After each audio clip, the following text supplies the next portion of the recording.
വഅലിമുൻ അലാ സബീലിൽ ഹുദാ. പറയുകയാണ് ജനങ്ങളെ സന്മാർഗത്തിലേക്ക് നയിക്കുന്ന ആലിമീങ്ങളുണ്ടല്ലോ, ഏതെങ്കിലും ഒരു നാട്ടിലില്ലാതെ വന്നാൽ അവിടെ ദുരന്തമുണ്ടാകുമെന്ന് മഹാന്മാര് പഠിപ്പിക്കുമ്പോ പ്രിയമുള്ളവരെ ആലിമീങ്ങളുണ്ടല്ലോ, അല്ലാഹുവിനെ പേടിച്ചുകൊണ്ട് ജീവിക്കുന്ന അൽ-ഉലമാഉ വറസത്തുൽ അംബിയാ, അമ്പിയാക്കന്മാരുടെ അനന്തര അവകാശികളായ ആലിമീങ്ങളുണ്ടല്ലോ. ആലിമീങ്ങൾ ഒരു നാട്ടിലില്ലാതെ വന്നാ അവിടെ വിപത്തുകൾ ഇറങ്ങുമെന്ന് അവിടെ നിന്ന് പറഞ്ഞു വരുമ്പോൾ പ്രിയമുള്ള സഹോദരങ്ങളെ, സഹോദരിമാര്, ആലിമീങ്ങളുടെ മഹത്വം എന്താണ്, പവിത്രത എന്താണ്, സ്ഥാനം എന്താണ്, അവരാരാണ്, അവരെ സ്നേഹിച്ചാൽ, അവരെ ബഹുമാനിച്ചാൽ, അവർക്ക് ഭക്ഷണം കൊടുത്താൽ, അവർക്ക് ഖിദ്മത്ത് ചെയ്യാൻ അല്ലാഹു നമുക്ക് തരുന്ന പ്രതിഫലം എന്താണെന്ന് നമ്മളിൽ പലർക്കും മനസ്സിലായിട്ടില്ല. പുതിയ തലമുറയുണ്ടല്ലോ, നമ്മുടെ വീട്ടിലെ കാരണവന്മാരുണ്ടല്ലോ, അവർക്ക് നിർബന്ധമായിരുന്നു എന്റെ കുടുംബത്തിൽ ഒരു ആലിമ വേണം.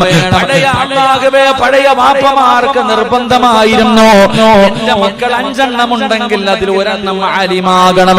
എന്റെ മയ്യത്ത് കുളിപ്പിക്കാൻ അറിയുന്ന ഒരു മകന്, എന്റെ മയ്യത്ത് നമസ്കരിക്കാൻ അറിയുന്ന ഒരു മകന്, എന്റെ ഖബറിന്റെ ചാരത്ത് വന്നിട്ട് യാസീനോദി ഖത്തമോദിയിട്ട് അല്ലാഹുവേ റബ്ബിനോട് പൊട്ടിക്കരഞ്ഞുകൊണ്ട് ദുആ ചെയ്യുന്ന ഒരു ആലിമായ മകൻ എന്റെ കുടുംബത്തിൽ വേണമെന്ന് പഴയ വാപ്പമാർക്ക് വല്ലാത്ത നിർബന്ധമായിരുന്നു. അങ്ങനെയല്ലല്ലോ അല്ലാഹുവേ, അങ്ങനെയല്ല. നമ്മുടെയൊക്കെ ആഗ്രഹം മക്കൾ ആലിമീങ്ങളാക്കണമെന്നല്ല. കാരണം അവർക്ക് ശമ്പളമില്ല, അവർക്ക് പൈസ കുറവാണ്, അവർക്ക് അടിച്ചു പൊളിച്ച് നടക്കാൻ കഴിയില്ല. പടച്ചവനെ, പടച്ചറപ്പിനെ ഭയന്നുകൊണ്ട് ജീവിക്കുന്നവരാ ആലിമീങ്ങള്. ഇന്നമാ യഖ്ശല്ലാഹു മിൻ ഇബാദിഹിൽ ഉലമാ. അല്ലാഹുവിനെ ഭയന്ന് ജീവിക്കുന്നവരാ ആലിമീങ്ങള്.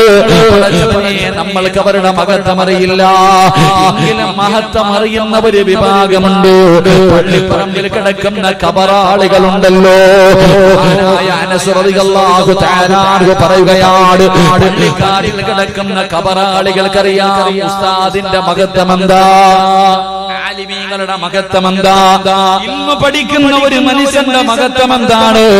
ജീവിച്ചിരിക്കുന്നവരിൽ അധികം പേർക്കും അറിയില്ലെങ്കിലും പള്ളിപ്പറമ്പിൽ കിടക്കുന്ന മയ്യത്തുകൾക്ക് നല്ലതുപോലെ അറിയാം. കാരണം എന്തറിയുമോ, അല്ലാഹുവിന്റെ പ്രവാചകൻ അവിടെന്ന് പറഞ്ഞു, സ്വഹാബാ, പള്ളിപ്പറമ്പിൽ കിടക്കുന്ന കബറാളികൾ ആഗ്രഹിക്കുമെന്നാണ്. അല്ലാഹുവേ, ഒരു ആലിമ വന്നിരുന്നെങ്കിൽ, ഒരു ആലിമ ഈ പള്ളിപ്പറമ്പിലെ ഖബർസ്ഥാനിലൂടെ നടന്നു പോയിരുന്നെങ്കിൽ എത്രയോ നല്ലതായിരുന്നു. അല്ലാഹ് കബറാളികൾ ആഗ്രഹിക്കുമെന്നാ. കാരണമെന്തെന്നറിയുമോ, ഖബർസ്ഥാനിലൂടെ ഒരു ആലിമ നടന്നു പോയാൽ ആ മനുഷ്യൻ നടന്നു പോയതിന്റെ ബർക്കത്ത് കൊണ്ട് അല്ലാഹു കബറാളികൾക്ക് പുറത്തു കൊടുക്കുമെന്ന് നബി മുഹമ്മദ് മുസ്തഫ സല്ലല്ലാഹു അലൈഹി വസല്ലമ തങ്ങൾ പറഞ്ഞു വരുമ്പോൾ ആലിമിന്റെ മഹത്വം, ആലിമിന്റെ പവർ. പ്രിയമുള്ളവരെ, പക്ഷേ നമ്മളിൽ പലർക്കും അത് തിരിയാറില്ല. അതുകൊണ്ടാണ് പുതിയ തലമുറ എന്റെ മകനെ ഡോക്ടറാക്കണം, എഞ്ചിനീയറാക്കണം, എംഎക്കാരനാക്കണം, ഡിഗ്രിക്കാരനാക്കണം, എല്ലാവരും ഗവൺമെന്റ് ജോലിക്കാരാകണം. ഇന്നത്തെ ഉമ്മയുടെയും വാപ്പയുടെയും ആഗ്രഹങ്ങൾ അങ്ങനെയാണ്. എല്ലാവരും അതിനു വേണ്ടിയുള്ള പരിശ്രമമാണ്, അതിനു വേണ്ടിയുള്ള കഷ്ടപ്പാടാണ്.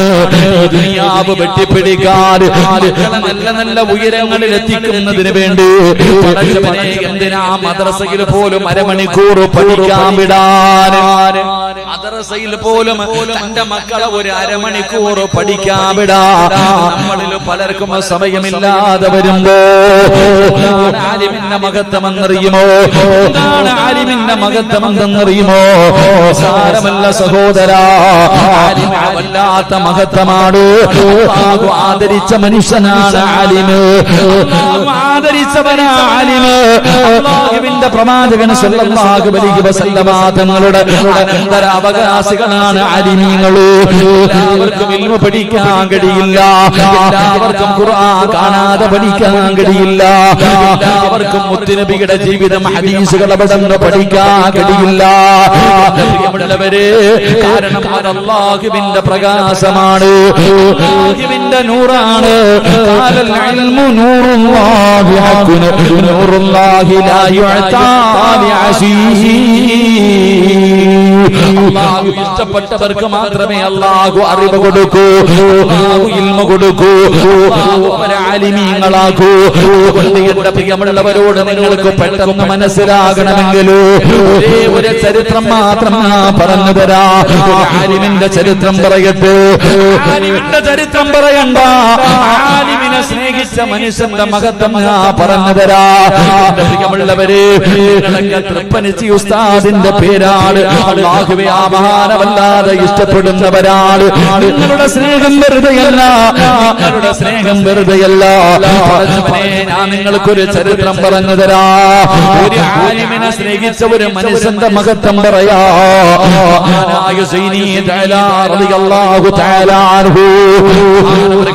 ഒരു ചരിത്രം പറയുകയാണ്. ഒരു ചരിത്രം ഞാൻ നിങ്ങൾക്ക് പറഞ്ഞു തരാ. ഉസ്താദന്മാരെ സ്നേഹിക്കുന്നവര്, ഉസ്താദന്മാരെ ഹൃദയത്തിൽ കൊണ്ടു നടക്കുന്നവര്, ഉസ്താദന്മാരെ ആദരിക്കുന്നവര്, അല്ലാഹു നിങ്ങൾക്ക് തരുന്ന പ്രതിഫലമെന്ന് ഞാൻ പറഞ്ഞു തരാ.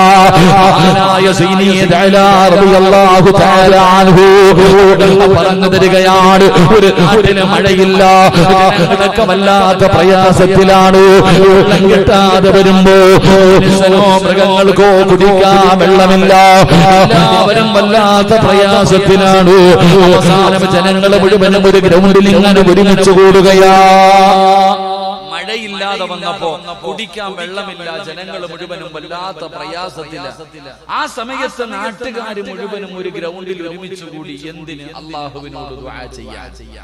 അല്ലാഹുവിനോട് ദുആ ചെയ്യുന്നതിന് വേണ്ടി ഒരു നാട്ടുകാര് മുഴുവനും ഒരുമിച്ച് കൂടി. അവസാനം എല്ലാവരും അല്ലാഹുവിനോട് ദുആ ചെയ്തു, പടച്ചവനെ ഞങ്ങൾക്ക് നീ മഴ തരണം തമ്പുരാനെ.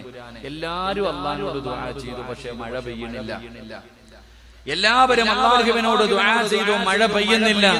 എല്ലാവരും വല്ലാത്ത വേദനയിലായി. പടച്ചവനെ, ഞങ്ങൾ എല്ലാവരും ഒരുമിച്ച് ദുആ ചെയ്തിട്ട് പോലും മഴ കിട്ടിയില്ലല്ലോ അല്ലാഹ്. എല്ലാവരും വലിയ പ്രയാസത്തില. അങ്ങനെ എല്ലാവരും വളരെ ദുഃഖത്തോടു കൂടി നിൽക്കുമ്പോ ഒരു പാവപ്പെട്ട ഒരു പ്രായമുള്ള മനുഷ്യൻ ഇങ്ങനെ നടന്നു വരിക. ഒരു പ്രായം ചെന്ന ആരുമൊന്നുമല്ല, ഒരു സാധുവായ ഒരു മനുഷ്യൻ. ആ മനുഷ്യൻ ഇങ്ങനെ നടന്നു വരുന്നു. അപ്പൊ ജനങ്ങളൊക്കെ ഇങ്ങനെ പ്രയാസത്തിൽ നിൽക്കുന്നത് കണ്ടപ്പോൾ ചോദിച്ചു, എന്താ നിങ്ങളുടെ പ്രശ്നം? എല്ലാരും വല്ലാത്ത ദുഃഖത്തിലാണല്ലോ, എന്ത് പ്രയാസം? അവിടുന്ന് പറഞ്ഞു, ഞങ്ങൾക്കും മഴയില്ല, ഞങ്ങൾ എല്ലാവരും മഴ കിട്ടുന്നതിന് വേണ്ടി അല്ലാഹുവിനോട് ദുആ ചെയ്തു, പക്ഷെ മഴ കിട്ടിയില്ല, അതിന്റെ പ്രയാസത്തിൽ നിൽക്കുകയാണ്. ഈ പ്രായം ചെന്ന മനുഷ്യൻ ചോദിച്ചു, ഞാനൊന്ന് ദുആ ചെയ്യട്ടെ. ഈ മനുഷ്യൻ ചോദിച്ചു, ഞാനൊന്ന് ദുആ ചെയ്യട്ടെ. എന്റെ പ്രിയമുള്ളവരെ, നമ്മളാണെങ്കിൽ എന്ത് ചിന്തിക്കും? പിന്നെ ഇപ്പൊ എളുപ്പം മറിക്കാൻ പോയില്ല, നമ്മളെങ്ങനെ ചിന്തിക്കാം? ഇവനിപ്പോ ഇത്രയും പേര് ചെയ്തിട്ടെങ്കിൽ ഇയാള് മാത്രം ചെയ്തിട്ട് എന്ത് കിട്ടാൻ? പക്ഷെ ആ ജനങ്ങൾ പറഞ്ഞു, ചെയ്തോ കുഴപ്പമൊന്നുമില്ല, നിങ്ങൾ ദുആ ചെയ്യാൻ പറഞ്ഞു. അങ്ങനെ ആ പ്രായം ചെന്ന മനുഷ്യൻ 2 റക്അത്ത് നമസ്കരിച്ചു. ആ പ്രായം ചെന്ന മനുഷ്യൻ 2 റക്അത്ത് നമസ്കരിച്ചു. എന്നിട്ട് തന്റെ ഇരുകരങ്ങൾ അല്ലാഹുവിന്റെ ദർബാറിലേക്ക് ഉയർത്തുകയാണ്. 2 കൈയും അല്ലാഹുവിന്റെ ദർബാറിലേക്ക് ഉയർത്തിയിട്ട് അവിടുന്ന് ദുആ ചെയ്തു, അല്ലാഹുമ്മ ബിഹഖി മാ ഫീ റഅസി. അല്ലാഹുവേ, എന്റെ കണ്ണുണ്ടല്ലോ, എന്റെ കണ്ണിന്റെ ബർക്കത്ത് കൊണ്ട് ഇവർക്ക് മഴ കൊടുക്കണേ അല്ലാഹ്. അവിടുന്ന് ദുആ ചെയ്തത് എങ്ങനെയാണ്?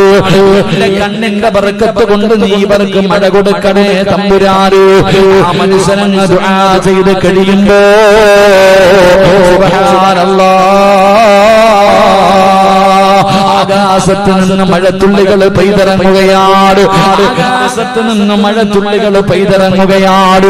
ജനങ്ങൾ മുഴുവനും അത്ഭുതപ്പെടുകയാണ്. ആരാണ് പടച്ചവന്? മനുഷ്യനാരാണ് തമ്പുരാന്? മനുഷ്യന്റെ കണ്ണിന്റെ ബർക്കത്ത് എന്താണ്? ജനങ്ങൾ മുഴുവനും അവിടെ നിന്ന് ഒരുമിച്ച് കൂടി പാവപ്പെട്ട മനുഷ്യനോട് ചോദിക്കുകയാ, എന്താണ് നിങ്ങളുടെ കണ്ണിന്റെ ബർക്കത്ത്? എന്താണ് നിങ്ങളുടെ കണ്ണിന്റെ ബർക്കത്ത്? ആ മനുഷ്യൻ അവിടെ നിന്ന് പറഞ്ഞു കൊടുക്കുകയാണ്. ആ മനുഷ്യൻ അവിടെ നിന്ന് പറയുകയാ, അദാനി ഐനാനി റഅത അബാ യസീദ് അൽ ബിസ്താമി. എന്റെ കണ്ണിന്റെ ബർക്കത്ത് എന്തെന്നറിയുമോ? ഞാൻ ഈ കണ്ണ് റബ്ബിനോട് അല്ലാഹുവേ ഈ കണ്ണിന്റെ ബർക്കത്ത് കൊണ്ട് എനിക്ക് തരണേ എന്ന് ചോദിച്ചാൽ അല്ലാഹു എന്തും ആ മനുഷ്യന് കൊടുക്കുമായിരുന്നു. അല്ലാഹുവേ ഈ കണ്ണിന്റെ ബർക്കത്ത് കൊണ്ട് അല്ലാഹ് നീ എനിക്കൊരു കാര്യം തരണേ എന്ന് ചോദിച്ചാൽ ആ മനുഷ്യൻ ചോദിക്കുന്ന കാര്യം അല്ലാഹു കൊടുക്കുമായിരുന്നു. ജനങ്ങൾ ചോദിച്ചു, നിങ്ങളുടെ കണ്ണിന്റെ ബർക്കത്ത് എന്താ? ആ മനുഷ്യൻ പറഞ്ഞു, ഈ കണ്ണേതെന്നറിയുമോ? ഈ കണ്ണാരെ കണ്ട കണ്ണെന്നറിയുമോ? അബൂ യസീദുൽ ബിസ്താമി എന്ന് പറയുന്ന താബിഈങ്ങളിൽപ്പെട്ട ലോകമറിയുന്ന ഒരു പണ്ഡിതനെ കണ്ട കണ്ണാട്, ഒരു ആലിമിനെ കണ്ട കണ്ണാട്, ഒരു ഉസ്താദിനെ കണ്ട കണ്ണാട്. അതുകൊണ്ട് ഞാൻ അല്ലാഹുവിനോട് എന്ത് ചോദിച്ചാൽ അല്ലാഹു എനിക്ക് തരുമെന്ന് പറയുമ്പോ ആലിമിനെ കണ്ട മനുഷ്യന്റെ മഹത്വം ഇതാണെങ്കിലോ, ആലിമിനെ കണ്ട മനുഷ്യന്റെ മഹത്വം ഇതാണെങ്കിലോ, പ്രിയമുള്ളവരെ ആലിമിന്റെ മഹത്വം എന്താ? ആനായ തൃപ്പനച്ചി ഉസ്താദിനെ കണ്ട പലരുമുണ്ടല്ലോ. പ്രിയമുള്ളവരെ, നിങ്ങൾ ആരാണ്? അല്ലാഹു ഇഷ്ടപ്പെട്ടവരാണ്. ആലിമിനെ കണ്ട മനുഷ്യന്റെ മഹത്വം ഇതാണെങ്കിൽ ചിന്തിച്ചു നോക്ക്. ഒരു ആലിമിന്റെ പ്രാർത്ഥന, ഒരു ആലിമിന്റെ ദുആ, ഒരു ആലിമിന്റെ സ്ഥാനം എന്താ? മഹാനായ നബി മുഹമ്മദ് മുസ്തഫ സല്ലല്ലാഹു അലൈഹി വസല്ലമ തങ്ങൾ പറയുകയാ, ഒരു ആലിമിന്റെ ഒരേ ഒരു മഹത്വം ഞാൻ പറഞ്ഞു തരാ. നബി പറയുകയാണ്, സഹാബ 5 കാര്യങ്ങളിൽ നോക്കുന്നത് ഇബാദത്തിന്റെ കൂലി കിട്ടുന്ന കാര്യമാണ് സഹാബ. നബി അവിടെന്ന് പറയുകയാ, 5 കാര്യങ്ങളിൽ നോക്കുന്നത് ഇബാദത്താണ്. അവരുടെ കണ്ണിന്റെ കാഴ്ച കുറയൂല, അവരുടെ കാഴ്ച നഷ്ടപ്പെടൂല. എന്റെ പ്രിയമുള്ളവരെ, അബൂ ഹുറൈറ തങ്ങൾ പറയുകയാണ്, അല്ലാഹുവിന്റെ റസൂൽ അവിടെന്ന് പറഞ്ഞു വന്ന് ഇബാദത്തിന്റെ കൂലി കിട്ടുന്ന 1ാമത്തെ കാര്യം എന്തെന്നറിയുമോ? സ്വർഗത്തിൽ നിന്ന് കൊണ്ടുവന്ന ഹജറുൽ അസ്വദ് എന്ന് പറയുന്ന കല്ലുകൊണ്ട് അലങ്കരിച്ച പടച്ച റബ്ബിന്റെ പരിശുദ്ധമായ കഅബാലയമുണ്ടല്ലോ. ആ കറുത്ത കല്ലുകൾ കൊണ്ട് മൂടിയിരിക്കുന്ന ആ പരിശുദ്ധമായ കഅബാലയമുണ്ടല്ലോ. നിങ്ങളും ഹയ്യ അലൽ സ്വലാഹ് ഹയ്യ അലൽ ഫലാഹ്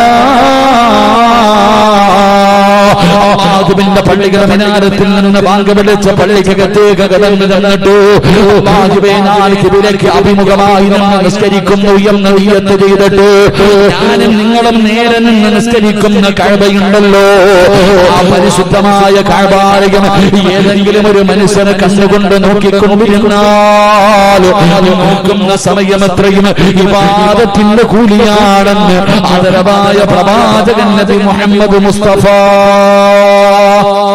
സല്ലല്ലാഹു അലൈഹി വസല്ലം കഅബാലയത്തിൽ നോക്കിക്കൊണ്ടിരിക്കുക. ഒന്നും പറയണ്ട. അല്ലാഹുവിന്റെ പരിശുദ്ധമായ കഅബാലയത്തിലേക്ക് നോക്കിക്കൊണ്ടിരിക്കുന്ന അത്രയും സമയം ഇബാദത്തിന്റെ കൂലിയ. ആ മനുഷ്യന്റെ കണ്ണിന്റെ കാഴ്ച കുറയാറുമില്ല. അല്ലാഹു നമുക്ക് ഈമാൻ നൽകുമാറാകട്ടെ. അല്ലാഹു പോയി സിയാറത്ത് ചെയ്യാൻ ഭാഗ്യം നൽകുമാറാകട്ടെ. അല്ലാഹു മരിക്കുന്നതിന് മുമ്പ് ഹജ്ജും ഉംറയും സിയാറത്ത് ചെയ്യാൻ അല്ലാഹു നമുക്ക് എല്ലാവർക്കും ഭാഗ്യം നൽകുമാറാകട്ടെ. ഒന്ന് പോകണം ഇടയ്ക്കൊക്കെ. ചുമ്മാ ഇങ്ങനെ നടന്നാ പോരാ, ചുമ്മാ അങ്ങോട്ടും ഇങ്ങോട്ടും വായി നോക്കി നടന്നാ പോരാ. ഒന്ന് പോകണം, മക്കത്ത് പോകണം, കഅബാലയത്തിൽ പോകണം, ഹജറുൽ അസ്വദ് തൊടണം, ഹജറുൽ അസ്വദ് ചുംബിക്കണം, കഅബാലയത്തിന്റെ കില്ല പിടിക്കണം, മഖാം ഇബ്രാഹിമിന്റെ മുന്നിൽ പോയി നിസ്കരിക്കണം, ഹിജ്റ ഇസ്മായിൽ അകത്ത് കയറണം, സ്വർണ്ണപ്പാത്തിയുടെ താഴെ നിന്ന് ദുആ ചെയ്യണം. ഇതൊക്കെ പോയി കാണാനും ചെയ്യാനുമുള്ളതാണ്. പൈസ ഇല്ല എന്ന് പറഞ്ഞിട്ട് പിന്നെ ആകട്ടെ എന്ന് പറഞ്ഞ് നീട്ടേണ്ട കാര്യമല്ല. അള്ളാഹു ഇഷ്ടപ്പെട്ടവർക്ക് മാത്രമേ അവിടെ ചെല്ലാൻ കഴിയൂ. അള്ളാഹു ഭാഗ്യം തരുമാറാകട്ടെ. ഹജ്ജും ഉംറയും സിയാറത്തും ചെയ്യാൻ അള്ളാഹു ഭാഗ്യം തരുമാറാകട്ടെ. പോകാൻ ആഗ്രഹമുണ്ടോ? എന്ന് കൈവക്കിക്കേ. അതിനും ആഗ്രഹമില്ലാത്ത മനുഷ്യന്മാരുണ്ടോപ്പാ? ഇവനൊക്കെ ഇനി എവിടെ പോകാൻ കിടക്കുന്നു? അള്ളാഹു ഹജ്ജിനും ഉംറയ്ക്ക് പോകാൻ പോലും മനസ്സില്ലാത്തവർ പോയിട്ടുണ്ടാകും. അതാ പൊക്കാത്ത പോയിട്ടുണ്ടാകും. ഹജ്ജിന് പോയിട്ടുണ്ടാകും, അതുകൊണ്ടാ പൊക്കാത്ത. അങ്ങനെ ചിന്തിക്കാം. നല്ലത് ചിന്തിക്കണമെന്നല്ലേ? അള്ളാഹു ഈമാൻ കൊടുക്കുമാറാകട്ടെ. എങ്കിലും ഹജ്ജിന് പോയാൽ പിന്നെ പോകണമെന്നല്ലേ ഇപ്പൊ ആഗ്രഹം? അല്ലേ? അള്ളാന്റെ കഅബ കണ്ട മനുഷ്യന് പിന്നെയും കാണാൻ പോകാനല്ലേ ആഗ്രഹം? ഉള്ളത് പറ. ആണോ? ഇതൊക്കെ ഏത് കൂട്ടത്തിലായിരിക്കും?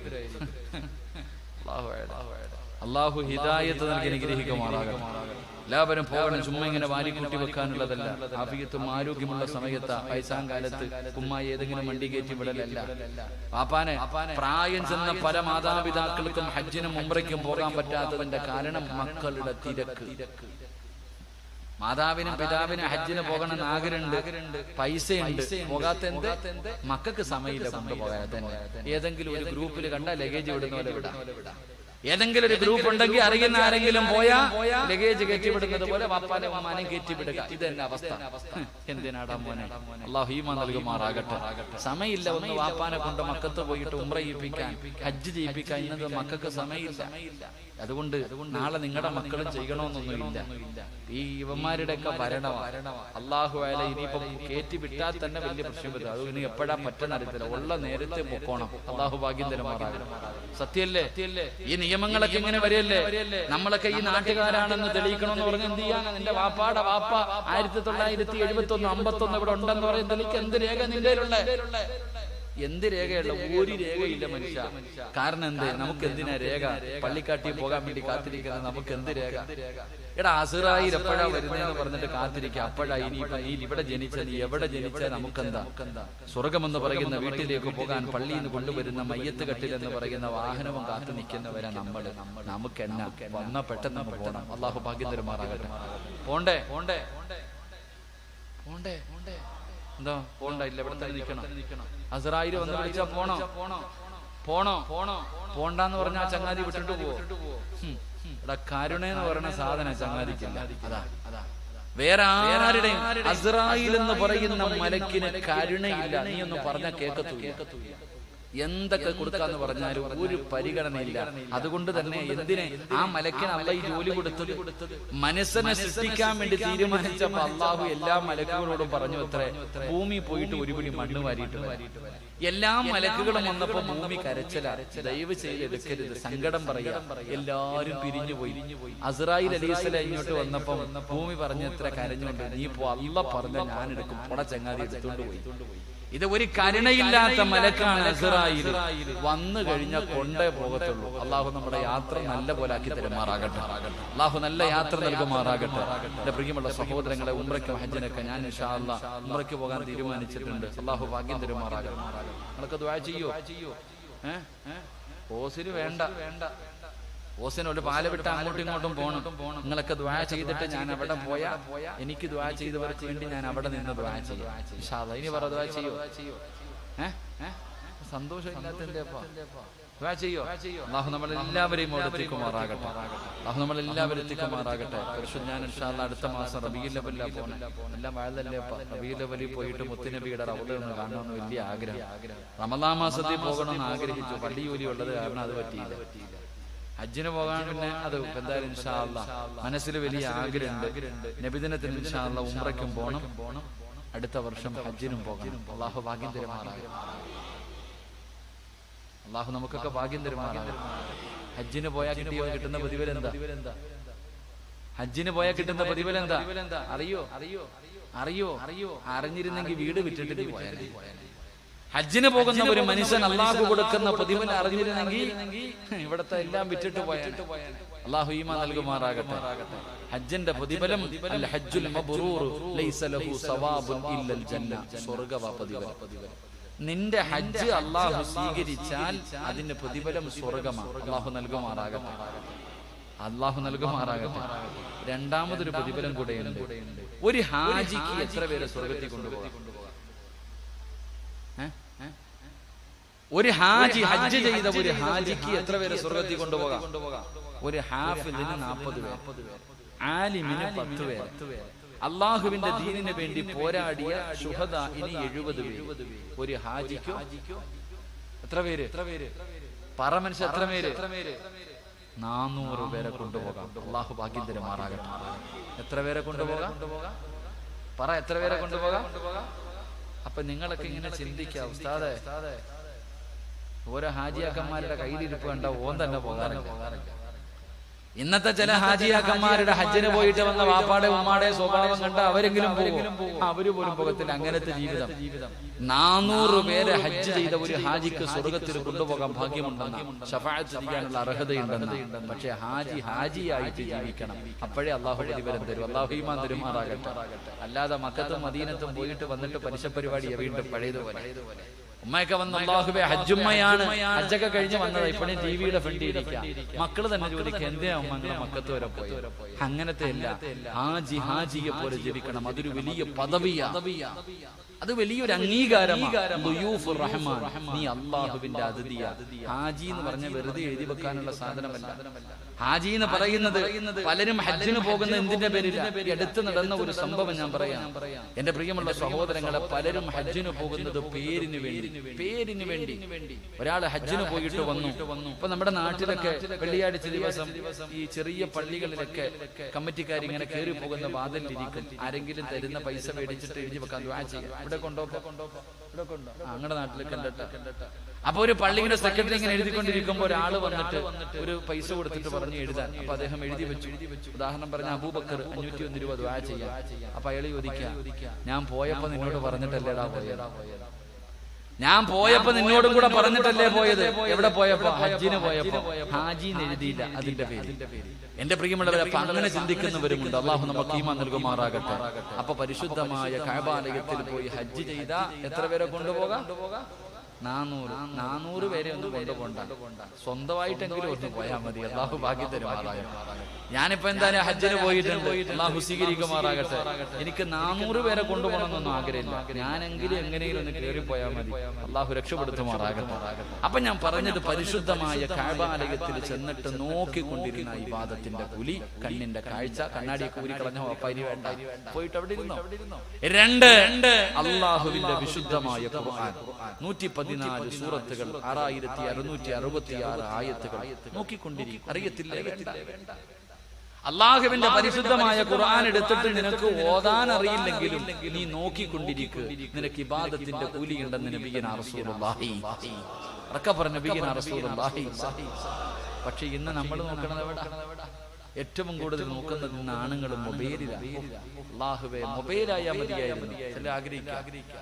ഏറ്റവും കൂടുതൽ മൊബൈലിൽ ഇങ്ങനെ നോക്കിക്കൊണ്ടിരിക്കുന്നു, TV കണ്ടുകൊണ്ടിരിക്കുന്നു. പടച്ചവനെ, ഖുർആൻ തുറക്കാനോ നോക്കാനോ ഒന്നിനും സമയമില്ല.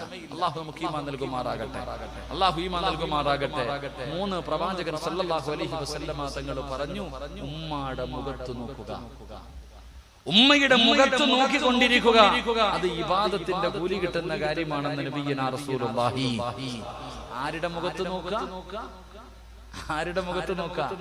ഉമ്മയുടെ മുഖത്ത്. പിന്നെ മുടിയെല്ലാം നരച്ച്, തൊലിയെല്ലാം ചുളുങ്ങി, രോഗം പിടിച്ചിട്ട് ചുരുണ്ട് കിടക്കണ. ഇനി ഉമ്മാന്നല്ലല്ലോ പറയണേ. ഇന്നത്തെ യുവതലമുറ പറയണത് കിളവിനെ വിളിക്കണം. കിളവി എന്ന് വിളിക്കുന്നത്തെ മക്കൾ. അതുകൊണ്ടാണല്ലോ കാമുകൻ ഫോൺ വിളിക്കുമ്പോ കാമുകി പറയുകയാ, രണ്ടും ഉറങ്ങിയിട്ടില്ലടാ. ആര്? വാപ്പായുമായി. 2 സാധനം ഉറങ്ങിയിട്ടില്ല ഇന്നത്തെ തലമുറ പറയുന്നത്. എന്റെ പ്രിയമുള്ള സഹോദരങ്ങളെ, സഹോദരിമാരെ, ഉമ്മയുടെ മുഖത്ത് നോക്കുന്നത് ഇബാദത്താ. ഇബാദത്തിന്റെ കൂലി കിട്ടും. ആ നോക്കുന്ന മക്കൾക്ക് കണ്ണാടിയൊന്നും വെക്കണ്ട, കാഴ്ച ശക്തി നഷ്ടപ്പെടൂല. അള്ളാഹു നമുക്ക് ഈമാൻ നൽകുമാറാകട്ടെ. അള്ളാഹു നമ്മുടെ ഉമ്മമാർക്ക് അള്ളാഹു ആഫിയത്തും ദീർഘായുസ്സും കൊടുത്ത് അനുഗ്രഹിക്കുമാറാകട്ടെ. അവരുടെ കാൽച്ചുവട്ടിൽ കിടക്കുന്ന സ്വർഗം അള്ളാഹു നമുക്ക് നൽകി അനുഗ്രഹിക്കുമാറാകട്ടെ. ആ ഉമ്മയ്ക്ക് ഖിദ്മത്ത് ചെയ്യാൻ, അവരുടെ കയ്യും കാലും നെക്കി കൊടുക്കാൻ, അവരോട് സ്നേഹത്തോടുകൂടി സംസാരിക്കാൻ, അവരെ കെട്ടിപ്പിടിച്ച് ചുംബനം കൊടുക്കാൻ അള്ളാഹു നമുക്ക് ഭാഗ്യം നൽകുമാറാകട്ടെ. അപ്പൊ എന്ത് ചെയ്യണം? മാതാപിതാക്കളുടെ മുഖത്ത് ഇങ്ങനെ നോക്കിക്കൊണ്ടിരിക്കും. ഉമ്മയുടെ മുഖത്ത് സമയം കിട്ടുമ്പോൾ എടുത്തു പോയിരിക്കണം. കൈകാലുകളൊക്കെ ഒന്ന് നെക്കി ഉമ്മയുടെ കാര്യങ്ങളൊക്കെ പറഞ്ഞ് അൽഹംദുലില്ലാ ഉമ്മയുടെ മുഖത്ത് ഉമ്മ കൊടുക്കണം. അള്ളാഹു ഭാഗ്യം തരുമാറാകട്ടെ. ഉമ്മയ്ക്ക് എവിടെ ഉമ്മ കൊടുക്കണ്ടേ? കവളിലാണോ നെറ്റിയിലാണോ? ഉമ്മായിക്ക് ഉമ്മ കൊടുക്കേണ്ടത് എവിടാ? പറ ചങ്ങായിമാരെ, എവിടാ? കവളിലില്ലേ? ഉമ്മായിക്ക് ഉമ്മ കൊടുക്കേണ്ടത് നെറ്റിത്തടത്തിൽ. നെറ്റിത്തടത്തിൽ ഉമ്മ വെച്ചാൽ അതിന് വേറെ പ്രതിഫലം കിട്ടും. അള്ളാഹു ഈമാൻ തരുമാറാകട്ടെ. എവിടെ ഉമ്മ വെക്കണം? ഒന്ന് പറ, എവിടെ? ഈ ഫാനൊക്കെ ഒന്ന് ഓഫാക്കി. കൊടുങ്കാറ്റടിക്കണ പോലെയാണ് നടിക്കുന്നതൊക്കെ. എന്താ ചങ്ങാതി മൈക്ക് സെറ്റ് ഓഫാക്കടാനിയ? പരലോകത്ത് നിൽക്കുന്ന രംഗം ഓർമ്മ വരണമെങ്കിൽ ഫാൻ ഓഫാക്കും. ഇത്തിരി വിയർക്കുന്നത് നല്ലതാണ്. ഇത്തിരി വിയർ സുഖവാസമാണെങ്കിൽ പോയി ഒക്കെ ഒന്ന് ഓഫാക്കി. അത് തീർന്നാൽ തന്നെ ഏകദേശം. എന്നിട്ട് ഇത്തിരി ഇതിലൊക്കെ ഈ സാധനത്തിൽ ഇത്തിരി ഡിലെ വെച്ചൊന്ന് ചെറുതായിട്ടൊന്ന് തട്ടി വിട്ടോ. ഓഫാക്കി ഫാനൊക്കെ. ഇത്തിരി ചൂടുവെള്ളല്ലേ? മണി കാറ്റ് നിർത്തല്ലേ? എന്തൊരു പ്രയാസമുള്ളത് പോലെ. ഇതൊന്നും ഒരു ചൂടല്ല. വിയർക്കൊന്നും ഉസ്താദല്ലേ? വിയർക്കൊന്നും. ഇതൊന്നും ഒരു വിയർപ്പല്ല മനുഷ്യ. ഇതൊന്നും ഒരു വിയർപ്പല്ല. എന്റെ പൊന്നു മോനെ, വിയർപ്പിന്റെ അകത്ത് മുങ്ങി താഴും ഒരു ദിവസം വരാനുണ്ട്. കണ്ടിട്ടുണ്ടോ? വിയർപ്പിന്റെ അകത്ത് മുട്ടുവരെ, അരവരെ, നെഞ്ച് വരെ, കഴുത്ത് വരെ, തലമുകളിൽ വരെ വിയർപ്പിന്റെ അകത്ത് ജനങ്ങൾ മുങ്ങി നിൽക്കുന്ന ഒരു ദിവസം വരാനുണ്ട്. നബി മുഹമ്മദ് മുസ്തഫ. അതാ ചൂട്. വീട്ടിൽ ചോറും കറിയും വെക്കുമ്പോ തിളക്കില്ല. എങ്ങനെ അരി തിളയ്ക്കുന്നത് പോലെ തലച്ചോറ് തിളയ്ക്കും. അരി തിളയ്ക്കുന്നത് പോലെ അല്ലാഹുവേ ചൂടുള്ള നാളുണ്ട്. ഖിയാമന്നാളാ. ചുരുക്കി പറഞ്ഞാൽ എന്തു ഹാലാ ചൂളാ. വൻദോഷ വണ്ടിയുമായി വരുന്നേ കാളാ. ക്ഷീണത്തിനാലൊലിക്കുന്നതാണേ ഇളാ. സുഹൃത്തുക്കളെ തിളയ്ക്കുന്നതാണേ മൂള. അമലൊന്നുമില്ല തങ്ങു ചെന്നാൽ കോള. തലച്ചോറ് തിളച്ചിട്ട് മുഖത്തുകൂടെ ഒലിച്ചിറങ്ങുന്ന ഒരു ദിവസം നിനക്ക് വരാനുണ്ട്. അന്ന് വായിലൂടെ പതയുന്നൊരകി ഒലിക്കുന്ന ദിവസമുണ്ടല്ലോ. വസ്ത്രമിടാതെ ചെമ്പിന്റെ തറയിൽ നിന്ന് ഉരുകുന്ന ഒരു ദിവസം നിനക്ക് വരാനുണ്ട്. അല്ലാഹുവേ, ആ ദിവസത്തിന് നീ ഞങ്ങളോട് കരുണ കാണിക്കണേ അല്ലാഹ്. അതുകൊണ്ട് എന്റെ പ്രിയപ്പെട്ടവരോട് പറയുകയാണ്, നിന്നെ 9.5 മാസക്കാലം ഗർഭം ചുമന്ന മരണവേദനയുടെ വേദനയെന്നുണ്ട് പ്രസവിച്ച നിന്റെ പ്രിയപ്പെട്ട മാതാവുണ്ടല്ലോ. ആകെ പരാതിയില്ല, പരിഭവമില്ല. നീ വിശന്ന് കിടന്ന് പാലിന് വേണ്ടി കിടന്ന് കരയുമ്പോ, രോഗം പിടിച്ച് കിടന്നാലും പട്ടിണി കിടന്നാലും മൂടി വന്നിട്ട് നിനക്ക് പാല് തന്ന നിന്റെ പെറ്റുമ്മയുണ്ടല്ലോ. അമ്മാടെ നെറ്റിത്തടത്തിൽ ഉമ്മ കൊടുക്കൂ. അമ്മാടെ നെറ്റിത്തടത്തിൽ ഉമ്മ കൊടുക്കൂ. അല്ലാഹു നിനക്ക് തരുന്ന പ്രതിഫലം എന്തെന്നറിയുമോ? അതുകൊണ്ട് ഉമ്മാടെ മുഖത്ത് നോക്കിയിരിക്കലൂ ഇബാദത്തിന്റെ കൂലി കിട്ടുന്ന കാര്യമാണെന്ന് നബി മുഹമ്മദ് മുസ്തഫ സല്ലല്ലാഹു അലൈഹി വസല്ലമ തങ്ങളെ പറഞ്ഞു തരുമ്പോ, രണ്ടാമത്തെ കാര്യം എന്തെന്നറിയുമോ? സംസം വെള്ളം കുടിക്കുമ്പോ നോക്കണേ മുസ്ലിമേ, ഹജ്ജിനും ഉംറയ്ക്കും പോയിട്ട് വന്നവർ സംസം വെള്ളം കൊണ്ട് തരുമ്പോ വെറുതെ കുടിക്കാനുള്ളതല്ല. ആ വെള്ളത്തിലൊന്ന് നോക്കിയിട്ട് വേണം കുടിക്കാൻ. കാരണം നോക്കുന്നത് ഇബാദത്തിന്റെ കൂലി കിട്ടുന്ന കാര്യമാ. അഞ്ചാമത്തെ കാര്യം എന്തെന്നറിയുമോ? ആലിമീങ്ങളുണ്ടല്ലോ, ഉസ്താദന്മാരുണ്ടല്ലോ, അല്ലാഹു ആദരിച്ചവരുണ്ടല്ലോ. ആലിമീങ്ങളുടെ മുഖത്ത് നോക്കുന്നത് ഇബാദത്തിന്റെ കൂലി കിട്ടുന്ന കാര്യമാ. എന്റെ പ്രിയമുള്ളവര്, മുഖത്ത് നോക്കുന്നത്, ആദന്മാരുടെ മുഖത്ത് നോക്കുന്നത് ഇബാദത്തിന്റെ കൂലി കിട്ടുന്ന കാര്യമാണ്. അവരുടെ കണ്ണിന്റെ കാഴ്ച നഷ്ടപ്പെടൂല. അവരുടെ അവരുടെ കണ്ണിന്റെ കാഴ്ച നഷ്ടപ്പെടൂല. ആലിമിന്റെ മഹത്വമാണ് പറയുന്നത്, ആലിമിന്റെ മഹത്വമാണ് പറയുന്നത്. അതുകൊണ്ട് എന്റെ പ്രിയമുള്ള മുസ്ലിമേ, നിന്റെ കുടുംബത്തിൽ ഒരു ആലിമ വേണ്ട, ഒരു ഹാഫിള് വേണ്ട, ഒരു ആലിമ വേണ്ട. നിങ്ങളുടെ മക്കളിൽ ഒരാളെയെങ്കിലും നിങ്ങൾ ആലിമാക്കാൻ നിയ്യത്ത് ചെയ്യൂ. അല്ലാഹുവേ, ഹാഫിളിന് 40 പേരെയാണ് അല്ലാഹുവിന്റെ പരിശുദ്ധമായ ഖുർആൻ 114 സൂറത്തുകൾ ഹൃദയത്തിൽ ചുമന്നുകൊണ്ട് നടക്കുന്ന അല്ലാഹുവിന്റെ ഖുർആൻ പഠിച്ച ഹാഫിളായ മക്കളുണ്ടല്ലോ. 40 പേരെയാണ് നാളെ പടച്ചറപ്പിന്റെ പരലോകത്ത് വെച്ച് ഇഷ്ടമുള്ള കുടുംബക്കാരാകട്ടെ നാട്ടുകാരാകട്ടെ ഇഷ്ടപ്പെട്ട 40 പേരുടെ കയ്യിൽ പിടിച്ചുകൊണ്ട് പടച്ചറപ്പിന്റെ അനുഗ്രഹങ്ങൾ കൊണ്ട് നിറച്ച സ്വർഗമുണ്ടല്ലോ. ആ സ്വർഗത്തിലേക്ക് കൊണ്ടുപോകാൻ അല്ലാഹു അവസരം കൊടുക്കുമെന്നാണ്. ആലിമീങ്ങളുണ്ടല്ലോ, 9-10 വർഷക്കാല പടച്ചവനെ തന്റെ വികാരങ്ങൾ, തന്റെ മോഹങ്ങൾ, തന്റെ സ്വപ്നങ്ങൾ എല്ലാം മാറ്റിവെച്ചിട്ട് പള്ളിയിലാകട്ടെ കോളേജുകളിലാകട്ടെ എവിടെയെങ്കിലും പോയി കിടന്ന് കഷ്ടപ്പെട്ട് ഇൽമ പഠിച്ച ആലിമുണ്ടല്ലോ. മനുഷ്യന് നാളെ 10 പേരെ സ്വർഗ്ഗത്തിൽ കൊണ്ടുപോകാൻ ഭാഗ്യമുണ്ടെന്നാ എന്റെ പ്രിയമുള്ള സഹോദരാ, എന്റെ പ്രിയമുള്ളവര്, ലോകത്ത് ഈ ഭൂമിയിൽ നമ്മുടെ നാടുകളിൽ ദുരന്തമുണ്ടാകാറുള്ള ഒന്നാമത്തെ കാര്യം എന്തെന്നറിയുമോ? വഅലിമുൻ അലാ സബീലിൽ ഹുദാ, ജനങ്ങൾക്ക് സന്മാർഗം കാണിച്ചു കൊടുക്കുന്ന, ജനങ്ങളെ സന്മാർഗത്തിലേക്ക് നയിക്കുന്ന ആലിമീങ്ങളില്ലാതെ വന്നാൽ നാട്ടിലെ ഭൂകമ്പമല്ല, സുനാമിയല്ല, ഉരുൾപൊട്ടലല്ല, കൊടുങ്കാറ്റല്ല, ക്യാൻസർ അല്ല, ഏത് പ്രതി അല്ലാഹുവേ ഏത് പരിശ്രമം കടന്നു വരുമെന്ന് മഹാന്മാര് പറയുമ്പോ പ്രിയമുള്ള സഹോദര, ഇന്നത്തെ ആലിമീങ്ങളുണ്ടല്ലോ എല്ലാവരെയും കുറ്റപ്പെടുത്തുന്നില്ല. ഒരുപാട് അല്ലാഹുവിനെ ഭയന്ന് ജീവിക്കുന്ന ഒരുപാട് ആലിമീങ്ങളുണ്ട്. ആലിമീങ്ങളുടെ മരണം ഈ ലോകത്തിന്റെ നാശമാണ്. ആലിമീങ്ങളുടെ മരണം ലോക അവസാനത്തിന്റെ അടയാളമാണ്. ഇബ്നു അബ്ബാസ് റളിയല്ലാഹു തആല പറയുന്നുണ്ട്, ആലിമീങ്ങളുടെ മരണം ലോകത്തിന്റെ നാശമാണെന്ന് ഇവിടുന്ന് പറയുമ്പോ പ്രിയമുള്ളവരെ, ഒരുപാട് ആലിമീങ്ങള് വിട്ടെന്നാണ് ഒരുപാട് പേരങ്ങ് പോയത്. അല്ലാഹു അവരുടെ ദറജ ഉയർത്തി കൊടുക്കുമാറാകട്ടെ.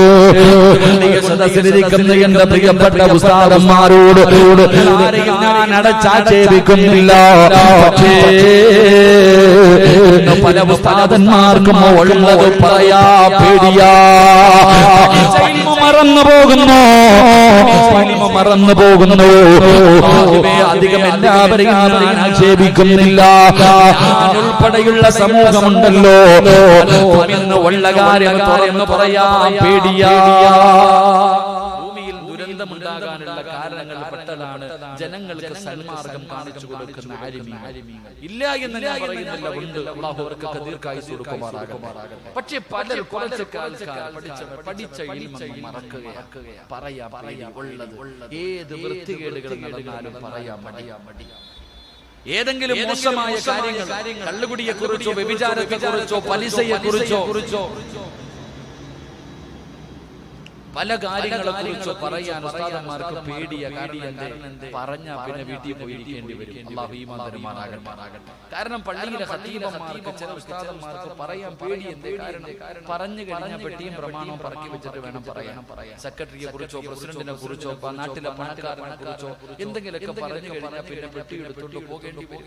പലർക്കും അതുകൊണ്ട് പലതും കണ്ടില്ല എന്ന് നടിക്കുന്നു, പറയാൻ മടിച്ചു പോകുന്നു. ഉസ്താദന്മാരോട് ചോദിക്കുന്നു, നിങ്ങൾ ആരെയാ നിങ്ങൾക്ക് ചെലവിന് തരുന്നത്? പള്ളി കമ്മിറ്റിക്കാരാ? നിങ്ങൾക്ക് കഴിക്കാനുള്ള ഭക്ഷണം തരുന്നത് സെക്രട്ടറിയോ പ്രസിഡന്റോ അല്ല. നിനക്ക് നിശ്ചയിച്ചിരിക്കുന്ന കാലം മാത്രമേ ആ പള്ളിയിൽ ജോലി ചെയ്യൂ. നിന്റെ റിസ്ക് തീർന്നാൽ വേറെ പോണമല്ലോ.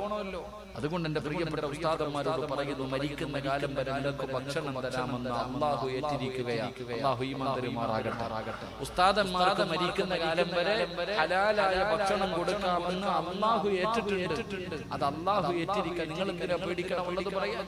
ഉസ്താദന്മാർക്ക് പള്ളിയിലേക്ക് വലിയ ഡിഷിന്റെ അകത്ത് ഭക്ഷണം ഭക്ഷണം കൊണ്ട് കാണുമ്പോൾ കണ്ടോടാ കൊതി തോന്നിയിട്ട് കാര്യമൊന്നുമില്ല.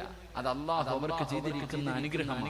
ഒരുപാട് കാലം 6, 7, 8 കൊല്ലം കടന്ന പള്ളി ദർസുകളിൽ, സ്ഥാപനങ്ങളിൽ, ഹോസ്റ്റലുകളിൽ കഷ്ടപ്പെട്ട് അല്ലാഹുവെ കിട്ടുന്നതും കടിച്ച് അല്ലാഹുവെ തറയിൽ കടന്ന് പഠിച്ചതിന് അല്ലാഹു കൊടുത്ത അംഗീകാരം. അതുകൊണ്ടാണ് സുഭിക്ഷമായ ഭക്ഷണം ഓരോ വീട്ടിൽ നിന്നും അൽഹംദുലില്ലാ ഇന്ന് ഉസ്താദിനാണ്, എന്റെ വീട്ടിലാണ് ചിലവ്. എന്താ മനോഹരമായ ഭക്ഷണം. അല്ലാഹു ഈമാൻ തരുമാറാകട്ടെ. എന്റെ പ്രിയമുള്ള സഹോദരങ്ങളെ, സഹോദരിമാരെ, അതാണ് ഇൽമു പഠിച്ച ആലിമീങ്ങൾ. അല്ലാഹു അതുകൊണ്ട് ഉള്ളത് പറയാൻ മടിക്കരുത്, പറയണം. ആരായാലും തെറ്റ് കണ്ട പറഞ്ഞു കൊടുക്കണം. അത് ആലിമിന്റെ പള്ളിയുടെ കാര്യം തീരുമാനിക്കുന്നത് പള്ളിയിലെ സെക്രട്ടറിയോ പ്രസിഡന്റോ കമ്മിറ്റിക്കാരൊന്നുമല്ല, പള്ളിയിലെ ഇമാമ. പക്ഷെ ഇമാമിന്റെ സ്ഥാനത്തിരിക്കാതെ വരുമ്പോ അവിടെ വേറെ കയറിയിരിക്കും. അല്ലാഹു ഈമാൻ തരുമാറാകട്ടെ. അതുകൊണ്ട് എന്റെ പ്രിയമുള്ള സഹോദരങ്ങളെ, സഹോദരിമാരെ, ആലിമീങ്ങൾ, അല്ലാഹുവേ ജനങ്ങളെ സന്മാർഗത്തിലേക്ക് നയിക്കുന്ന ആലിമീങ്ങൾ ഒരു നാട്ടിലില്ലാതെ വന്നാൽ അവിടെ ഇങ്ങനെയുള്ള ദുരന്തങ്ങൾ ഉണ്ടാകും. അല്ലാഹു കാത്തിരക്ഷിക്കുമാറാകട്ടെ. അതുകൊണ്ട് റസൂലുള്ളാഹി സ്വല്ലല്ലാഹു അലൈഹി വസല്ലം തങ്ങൾ പറഞ്ഞു, ആലിമൻ ഔ മുതഅല്ലിമൻ ഔ മുഹിബ്ബൻ ഔ മുസ്തമിഅൻ ഫലാ തകുൻ ഖാമിസ. അല്ലാഹുവിന്റെ റസൂൽ സ്വല്ലല്ലാഹു അലൈഹി വസല്ലം തങ്ങൾ പറഞ്ഞു, കുൻ ആലിമ, നീ ആലിമ, അല്ലെങ്കിൽ മുതഅല്ലിമ, നീ മുതഅല്ലിമ, ഔ മുഹിബ്ബ, അല്ലെങ്കിൽ ആലിമീങ്ങളെ ഇഷ്ടപ്പെടുന്നവരാകുക, ഔ മുസ്തമിഅ, ആലിമീങ്ങളെ സഹായിക്കുന്നവരാകുക, ഫലാ തകുൻ ഖാമിസ, അഞ്ചാമതൊരു കൂട്ടത്തിൽ നീ പെടല്ലേ എന്ന് നബിയിന റസൂലുള്ളാഹി. ആലിമിന്റെ മഹത്വം, പവിത്രത ചരിത്രത്തിൽ ഒരു ആലിമിന്റെ ഒരു മഹത്വം ഞാൻ നിങ്ങൾക്ക് പറഞ്ഞു തരാം. മഹാനായ നബി മുഹമ്മദ് മുസ്തഫ എല്ലാവർക്കും പരിശുദ്ധമായ ഖുർആൻ സുലൈമാൻ നബി അലൈഹിസ്സലാമിന്റെ ചരിത്രം പറയുമ്പോൾ സുലൈമാൻ നബിക്ക് ഹുദ്ഹുദ് എന്ന് പറയുന്ന ഒരു പക്ഷിയുണ്ട്, മരംകുത്തി പോലിരിക്കുന്ന ഒരു ജീവി. എന്റെ പ്രിയമുള്ള, അതിന്റെ കഥകളെ നമുക്കറിയാം. അതിങ്ങനെ നടക്കും, ഭൂമിയുടെ നാനാഭാഗങ്ങളിൽ ഇങ്ങനെ പറന്ന് നടക്കും. എവിടെയെങ്കിലും കാണുന്ന അത്ഭുതകരമായ കാര്യം സുലൈമാൻ നബിയുടെ അടുക്കൽ വന്ന് പറഞ്ഞു കൊടുക്കും. ആ കിളിയുടെ സ്വഭാവം അങ്ങനെ ഒരിക്കലും പോയിട്ട് കാണുന്നില്ല. അപ്പൊ ഈ കിളിക്ക് സുലൈമാൻ നബി അലൈഹിസ്സലാം ഇത്തിരി പ്രത്യേകമായിട്ടുള്ള പരിഗണനയാണ്, വലിയ സ്വാതന്ത്ര്യം. ഇത് കണ്ടപ്പോ പലർക്കും സഹിക്കണില്ല. എല്ലാരും സുലൈമാൻ നബിയോട് പരാതി പറഞ്ഞു, നബിയെ, ഈ അടുത്തായിട്ട് ഇത്തിരി ആള് ഇങ്ങനെ വലിയ ഉത്തരവില്ല, ഇങ്ങനെ നടക്കാം, എവിടെങ്കിലൊക്കെ പോയതാ, ഇങ്ങനെ പരാതികൾ പറഞ്ഞു. സുലൈമാൻ നബി അലൈഹിസ്സലാം പറഞ്ഞു, വരട്ടെ, ഞാൻ ചോദിക്കാം. അങ്ങനെ ഹുദ്ഹുദ് എന്ന് പറയുന്ന പക്ഷി കടന്നു വന്നു. സുലൈമാൻ നബി ചോദിച്ചു, നീ എവിടെ പോയി? ആ സമയത്ത് പക്ഷി പറഞ്ഞു കൊടുത്ത്, നബിയെ, ബൽക്കീസ് എന്ന് പറയുന്ന ഒരു പെണ്ണിന്റെ ഒരു നാടുണ്ട്. ബൽക്കീസ് എന്ന് പറയുന്ന ഒരു പെണ്ണിന്റെ നാടിനെ കുറിച്ച് പരിചയപ്പെടുത്തി. അവിടുത്തെ നേതാവ് ബൽക്കീസ് എന്ന് പറയുന്ന പെണ്ണ പറഞ്ഞു കൊടുത്തു. അവസാനം മഹാനായ സുലൈമാൻ നബി അലൈഹിസ്സലാം ഒരു കത്തെഴുതി ബൽക്കീസിനെ ഇസ്ലാമിലേക്ക് ക്ഷണിച്ചുകൊണ്ട് ഈ കിളി കൊണ്ടുപോയി കൊടുത്തു. നമുക്ക് ചരിത്രമറിയാം. അങ്ങനെ ബൽക്കീസും തന്റെ അനുയായികൾ മുഴുവനും സുലൈമാൻ നബി അലൈഹിസ്സലാമിന്റെ കൊട്ടാരത്തിലേക്ക് വിരുന്നിന് വരികയാണ്. ആ വരുന്ന സമയം ബൽക്കീസ് റാണിയുടെ കൊട്ടാരത്തിൽ ഒരു സിംഹാസനമുണ്ട്. ആ സിംഹാസനം ഒരുപാട് ചങ്ങലകൾ കെട്ടി കൊട്ടാരത്തിന്റെ ഉള്ളറയിൽ സൂക്ഷിച്ചു വെച്ചിട്ടാ വരുന്നത്. ഇതിനെക്കുറിച്ച് കിളി പറഞ്ഞു കൊടുത്തപ്പോ സുലൈമാൻ നബി അലൈഹിസ്സലാം എല്ലാവരെയും വിളിച്ചുകൂട്ടി, ജിന്നുകളെയൊക്കെ വിളിച്ചുകൂട്ടിയിട്ട് ചോദിച്ചു, ലക്ഷക്കണക്കിന് ഒരുപാട് കിലോമീറ്ററുകൾ അപ്പുറത്ത് കിടക്കുന്ന ബൽക്കീസ് റാണിയുടെ കൊട്ടാരത്തിന്റെ അകത്തിരിക്കുന്ന സിംഹാസനം എന്റെ മുന്നിൽ കൊണ്ടുവരണം. ആര് കൊണ്ടുവരും? ജിന്നുകളുടെ നേതാവായ ഒരു ജിന്ന് പറഞ്ഞു, ഞാൻ കൊണ്ടുവരാം. ഇരിക്കുന്ന സ്ഥലത്ത് നിന്ന് എഴുന്നേറ്റിട്ട് ഇരിക്കുന്നതിന് മുമ്പ് ഞാൻ കൊണ്ടുവരാം. അല്ലാഹു ഈമാൻ തരുമാറാകട്ടെ. സുലൈമാൻ നബി അലൈഹിസ്സലാമിനോട് പറഞ്ഞു, അങ്ങ് ഇരിക്കുന്ന സിംഹാസനത്തിൽ നിന്ന് എഴുന്നേറ്റിട്ട് ഇരിക്കുന്നതിന് മുമ്പ് ഞാൻ കൊണ്ടുവരാം. സുലൈമാൻ നബി പറഞ്ഞു, പറ്റൂല, ഇതിനേക്കാളും സ്പീഡിൽ കൊണ്ടുവരുന്ന ആരുണ്ട്? ആ സമയത്ത് ഒരു ആലിമായ നിമിഷം പറഞ്ഞു, ഞാൻ കൊണ്ടുവരാം. കണ്ണ് ചിമ്മി തുറക്കുന്നതിന് മുമ്പേ സുലൈമാൻ നബി അലൈഹിസ്സലാമിനോട് പറഞ്ഞു, അങ്ങയുടെ കണ്ണ് ഒന്നിങ്ങനെ ചിമ്മി തുറക്കുന്നതിന് മുമ്പ് കിലോമീറ്ററുകൾക്ക് അപ്പുറത്ത് കിടക്കുന്ന ബൽക്കീസ് റാണിയുടെ കൊട്ടാരത്തിലെ സിംഹാസനം ഞാൻ കൊണ്ടുവരാൻ നബിയെ. എല്ലാരും ഇങ്ങനെ അത്ഭുതത്തോടു കൂടി നിൽക്കുക. അല്ലാഹുവേ, പടച്ചവനെ, ആ മനുഷ്യൻ കൊണ്ടുവന്ന് മുന്നിൽ വെച്ചു കൊടുത്തു. സുലൈമാൻ നബി അലൈഹിസ്സലാമിന്റെ മുന്നിൽ കൊണ്ടുവന്ന് വെച്ചു കൊടുത്തു. സുലൈമാൻ നബിക്ക് അത്ഭുതമായി. ജിന്നുകൾക്ക് പോലും കഴിയാത്ത കാര്യം ഈ മനുഷ്യൻ എങ്ങനെ പറ്റി? അപ്പൊ അവിടെ നിന്ന് ചോദിച്ചപ്പോ പറഞ്ഞു, ഞാനൊരു ദിക്റ് പറഞ്ഞിട്ട് അള്ളാനോട് എന്ത് ചോദിച്ചാലും അള്ളാഹ് തരും. ഞാനൊരു ദിക്റ് പറഞ്ഞിട്ട് അള്ളാഹുവിനോട് എന്ത് ചോദിച്ചാലും അള്ളാഹു തരും. ആ ഉസ്താദ് പറയാ, ഇൽമു പഠിച്ച മനുഷ്യൻ പറയാ, അവിടെ നിന്ന് ചോദിച്ചു ഏത് ദിക്റാ? ആ ദിക്റ് പറഞ്ഞിട്ട് അള്ളാഹുവിനോട് ദുആ ചെയ്താൽ അള്ളാഹു ഉത്തരം തരുമെന്ന് നബി മുഹമ്മദ് മുസ്തഫ. നിങ്ങൾക്ക് ആർക്കെങ്കിലും അള്ളാഹുവിനോട് എന്തെങ്കിലും ചോദിക്കണമെന്നുണ്ടെങ്കിൽ ഈ ദിക്ർ അങ്ങോട്ട് പറഞ്ഞിട്ട് ചോദിച്ചാൽ നിന്റെ ദുആയ്ക്ക് ഇജാബത്തുണ്ട്. അള്ളാഹു പഠിക്കാൻ ഭാഗ്യം തരുമാറാകട്ടെ. അള്ളാഹു പഠിക്കാൻ ഭാഗ്യം തരുമാറാകട്ടെ. പറഞ്ഞുതരട്ടെ. വേണോ? ജോലി വേണോ? കടം മാറണോ? മക്കളുടെ കല്യാണം നടക്കണോ? വീട് വേണോ? നിന്റെ പ്രയാസം മാറണോ? ഈ ദിക്ർ ഇങ്ങോട്ട് പറ 313 പ്രാവശ്യം. ബദരീങ്ങൾ ബദറിന്റെ രണാങ്കണത്തിൽ പോയപ്പോ ഇതും പറഞ്ഞുകൊണ്ടാ പോയെ. അള്ളാഹു ഈമാൻ തരുമാറാകട്ടെ. അള്ളാഹുവിന്റെ റസൂൽ സല്ലല്ലാഹു അലൈഹി വസല്ലം തങ്ങൾ പറഞ്ഞു, ഈ ദിക്ർ പറഞ്ഞിട്ട് ദുആ ചെയ്താൽ അവന്റെ ദുആയ്ക്ക് ഉത്തരമുണ്ടെന്ന് നബി മുഹമ്മദ് മുസ്തഫ. പറഞ്ഞുതരട്ടെ. വേണോ? നേരെ ചാരി പറമ്പല്ലത് കടപ്പുറമല്ല. എന്റെ പ്രിയമുള്ള സഹോദരങ്ങൾ, ആ ദിക്ർ അല്ലാഹു പഠിക്കാൻ ഭാഗ്യം തരുമാറാകട്ടെ.